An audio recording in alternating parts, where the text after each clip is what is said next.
Good evening বন্ধুরা। তো দেখো এখন আমরা খেতে বসছি। আমরা মানে হচ্ছে মেয়ে আর আমি, মানে বড় মেয়ে আর আমি। বড় মেয়ে তো স্কুল থেকে এই এলো, তো এই যে ওকে আগে খেতে দিইনি, কারণ ও আবার পড়তে যাবে। ঠিক আছে, এখানে ফোনটা রাখি। এই যে দেখো ওর হাতের থালা, ও বসে আছে একটা সাইডে।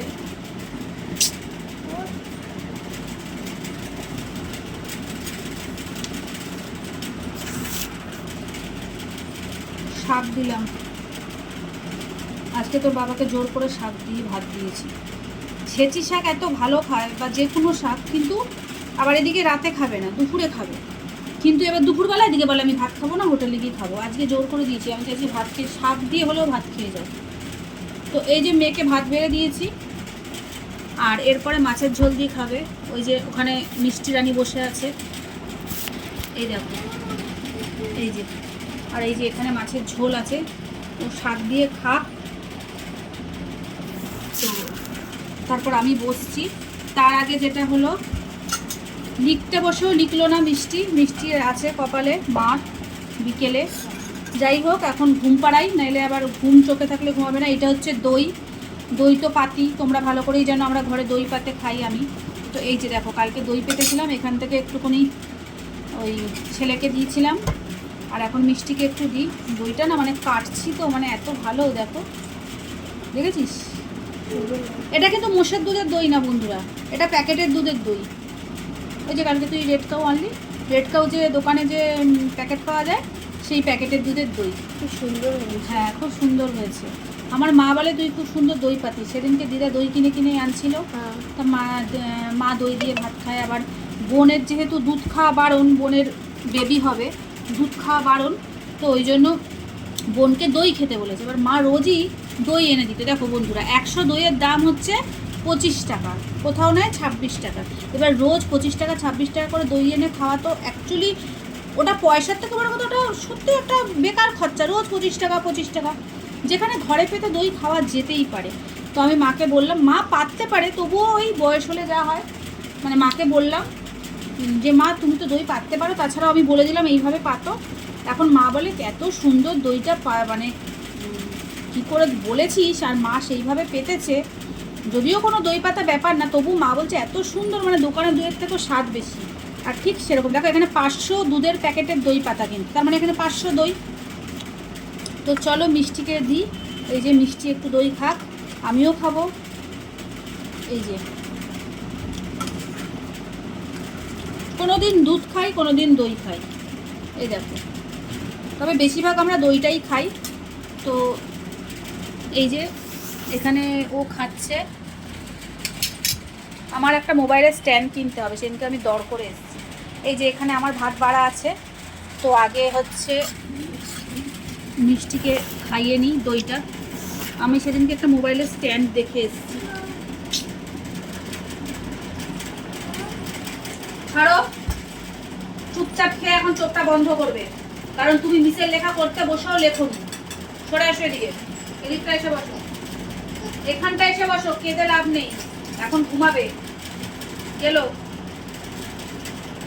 আর তার মধ্যে বন্ধুরা দই পাতা, মানে দইটা পাতা হয়ে গেলে, দই তো অবশ্যই গরমে পাতার জিনিস, মানে গরম, মানে গরমের মধ্যে রাখলে দইটা আর কি পাতে। ফ্রিজে কখনোই দই পাতা যায় না, কিন্তু দইটা পাতার পর, মানে দইটা যখন হয়ে যায় তারপরে যদি ফ্রিজে রেখে দেওয়া যায়, আর তো কোনো কথাই হবে না। এটা কিন্তু ফ্রিজেই রাখা ছিল, মানে আমি রাতে দই পেতেছিলাম, বাইরে ঢাকা দেওয়া ছিল, আর সকালবেলা আমি দইটা যখন দেখছি পুরো দই হয়ে গেছে, তারপর আমি ফ্রিজে ঢুকিয়ে রেখেছি, আরও চাক হয়ে গেছে একদম। সবসময় দইটা পাতার পর ফ্রিজে রেখে দিলে না, মিষ্টির দোকানের দইয়ের থেকেও মানে বেশি ভালো হয়।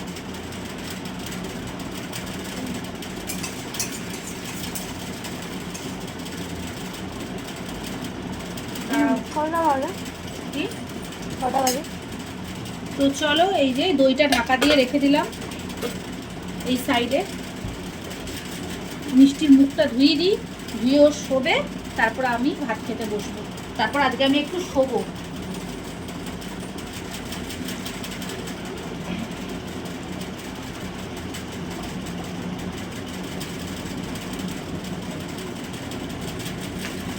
দেখি, যাই লাগিয়েছো, চোখ বন্ধ করো।